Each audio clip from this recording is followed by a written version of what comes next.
Hey guys, Andy here from Mediocre Hobbies, bringing you another Tyranid video. Obviously, all of the new beautiful models have been released from Games Workshop. They very kindly sent me a full selection of the new models, so I thought I'd give you guys as many videos as possible to help you guys get your models painted and put together and in your armies as soon as possible. The one that I'm going to be tackling here today is the one that I find the most bizarre looking. It's the Neurolictor. And honestly, when they showed it on the reveals for the first time, I don't know how long ago, on Warhammer Community, when the first image flashed up on the screen, I was like, oh my god, they did a new Red Terror, because it looked like some sort of crazy worm creature with the angle and stuff. And then the more I looked at the model, the more I couldn't pick and figure out what way it was facing and what arm and leg was going where. It just... Now, this is one of those fantastic instances where you should never judge whether or not you like or dislike a model based on photographs. Photographs do not do miniatures justice. They are 3D models, and they definitely deserve to be held in your hand or seen in a cabinet, rotating around, seeing them in all their angles, to see what they really look like. When I managed a store, a Games Workshop store, I used to have every new release built and in the cabinet next to the tills every single week, so that when people came in, they could be like, oh, those new models, they're not great, and we'll have a look at them. And then a lot of the time people would change their minds when they saw them in the flesh. So that's kind of the idea behind this video here, because I did not like this miniature when I first seen it. It only took me to about halfway through constructing the model that it all clicked and made sense in my head. And I was like, oh, that's what it looks like. That's how it worked. Okay. It's still definitely not my favorite Tyranid. It is way far down the list, but we'll get into more of that in the video that will come in the next minute or two. Before I do get into that video, a huge thank you to all my patrons. You guys are awesome. I would not be able to keep doing this without you. If you're interested in getting involved in that, links below. You can get access to a private Discord server and an extra video every single week just for you guys. So I think those are pretty cool rewards. Check it out below. Okay, without further ado, let's get into painting this Neurolictor. And before I get into this Neurolictor video, today's video is actually sponsored by Hobbies, a local independent store, but I will tell you a little bit more about them later in the video. So as you can see, even from this front on and the back picture on the box set, it's a really confusing looking miniature. It's only once I had constructed it, I'd actually constructed it without the arms on. When I'd gotten to that point, I could see that it was a body that was like luring up and then turning itself left.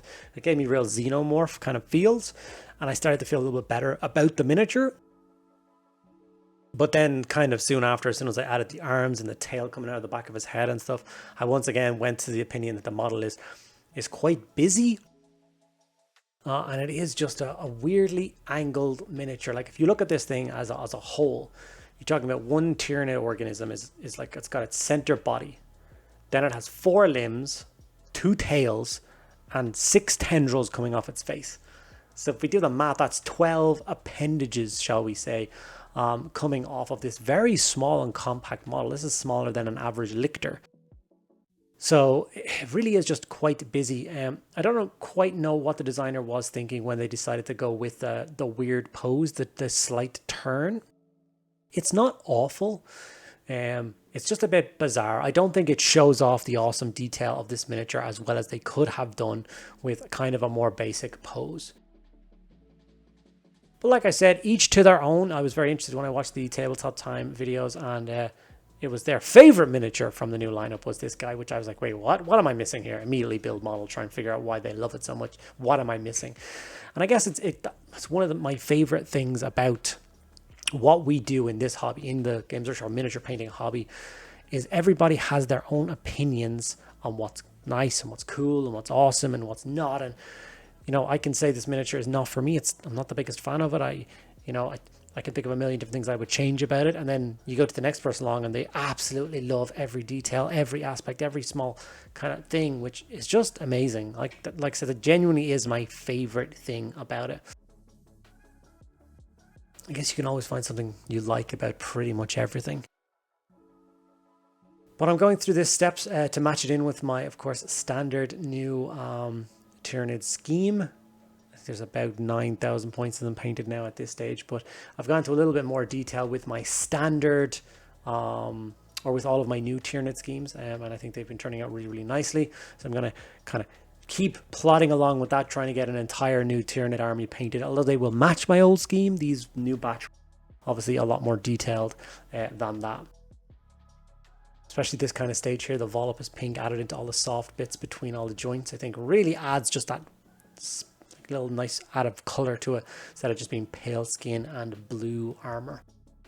Speaking of blue armor, before I get to that stage in painting this miniature, I am going to jump over and have a quick word from today's sponsor, which is of course Air Hobbies, which is a local independent hobby store based here in Ireland. If you are Irish based and you do love miniature wargaming, miniature painting, or any of the things in between, I suggest you go and check out these guys' website. They have an absolutely colossal range of different products available in their store, whether it be from Warhammer 40,000, Age of Sigmar, Bolt Action, Tamiya, Airfix, paints, the amount of different paint ranges these guys have, Star Wars.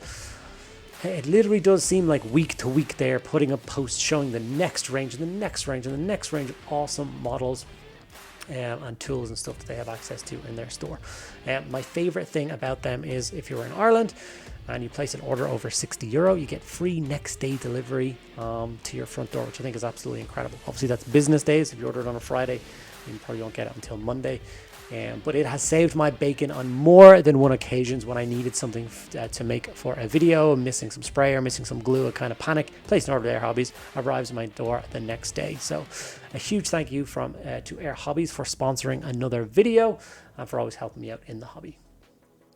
Okay, back to this Neurolictor. As you can see, all of the skin is now done. It's got that disgusting alien mottled look. I love how it turns out when I get to this point. I kind of cheat when it comes to all the teeth and claws and hooves and stuff like that. I just grab some Gargak Sewer and do a single solitary coat. I don't touch it again. I don't mess with it.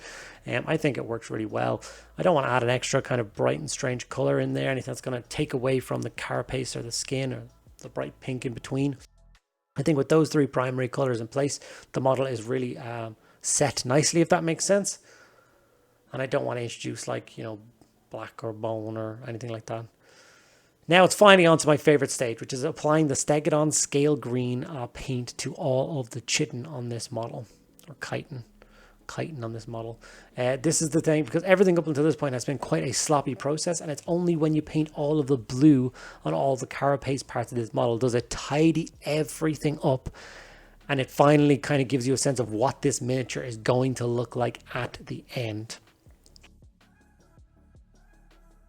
It doesn't matter which miniature I've done. It was very, very satisfying on the Norn Emissary that I did, because it looked like such a mess. And then I applied that one cone of Stegodon Scale Green. The whole model just looked so vicious and alien. And I was like, yep, it's a Tyranid beastie now.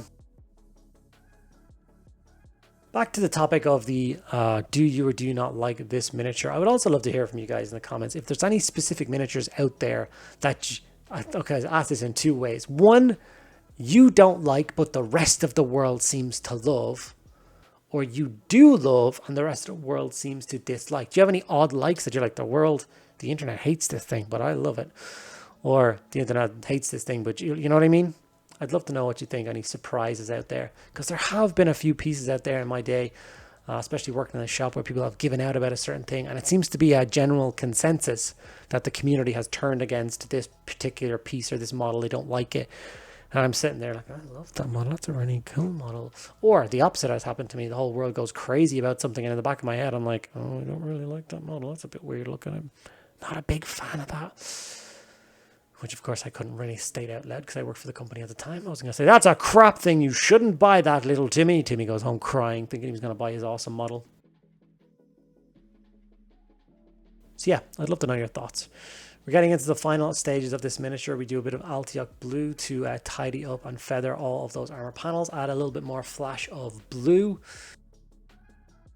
which is a very simple and quick thing to do. And then the next step, which I must never forget, was kindly donated to me by the Golden Shin.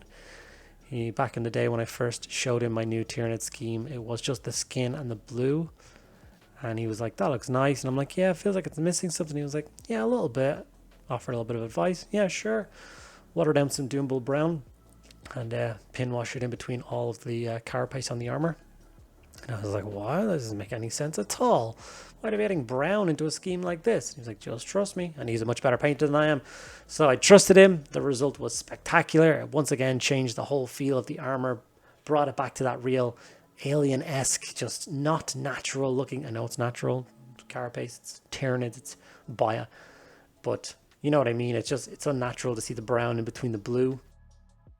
It stops it from looking like this chunky armor that they put on and wear, and it's something that they grow, if you know what I mean, which is gross.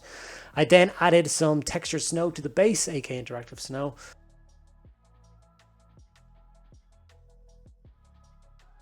This was the final result. I then went into some high definition photos because once again, it's such a bizarre piece that I was seeing if there's any other angles that Games Workshop could have photographed this thing from to make it more sense. And the more angles I took photographs from, the more I felt bad for those poor guys who had to try and take a photo, because there wasn't a single angle that I could find that showed off what this model really looked like. And I think that's why the 360s on the website are such an important thing these days. Okay, and there we have it. One fully painted Neurolictor added to my shelf of Tyranids, looking awesome. Super happy to have it in my collection. If it wasn't sent to me for promotional purposes, would I go out and buy it?